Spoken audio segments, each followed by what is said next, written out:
ಸ್ವಾಮಿ ತಗೊಳ್ಳೋ ದಮ್ಮಡಿಯೋ. ಏಯ್ ಬೇಡ ಕಣ, ಅದೇ ಅಭ್ಯಾಸ ಆಗ್ಬಿಡುತ್ತೆ. ನಾಯಿ ನಿಂಗೆ ಯಾಕೋ? ಸುಮ್ನಿರ, ಅವ್ನು ಕೆಡಿಸ್ಬೇಡ. ಏನೋ ದೊಡ್ಡ ಕೆಡ್ಸ್ಬಿಡ್ತಾರೆ ಇವನಿಗೆ. Hello sister. ಹೋಗಲೋ ಸ್ಟುಪಿಡ್. Thank you. ಕೆಲಸನೇ ಇಲ್ಲ, ವೆಲ್ಕಮ್. ಒಳ್ಳೆ ಪೊರ್ಕಿಗಳ ತರ ಆಡ್ತಾರೆ. ಬಾಮ ಬಾಲಾ.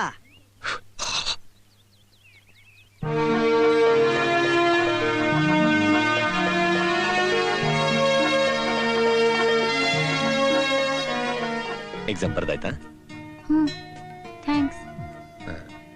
ಮಾರ್ಕ್ಸ್ ಏನೋ ಬೇಕಿದ್ರೆ ಹೇಳು, ನಾನು ನೋಡ್ಕೋತೀನಿ. ಅದು ನಿನಗಲ್ಲ, ಅವಳಿಗೆ. ಬರ್ತೀವಿ. ಯಾಕಿತ್ತ ಅವಳು ನಿಂಗೆ ಥ್ಯಾಂಕ್ಸ್ ಹೇಳಿದ್ಲು? ಏನೂ ಇಲ್ಲ, ಹಾಲ್ ಟಿಕೆಟ್ ಕಳ್ಕೊಂಡಿದ್ಲು, ಎಕ್ಸಾಮಿಗೆ ಕೂರಿಸ್ದೆ ಅಷ್ಟೇ. ಅದೇನು ಓದೋ ಹುಡುಗರು ಹಾಲ್ ಟಿಕೆಟ್ ಕಳ್ಕೊಳ್ಳೋದು? ಮಗನೇ ಇನ್ನ ಹಾಕ ಅವನಿಗೆ.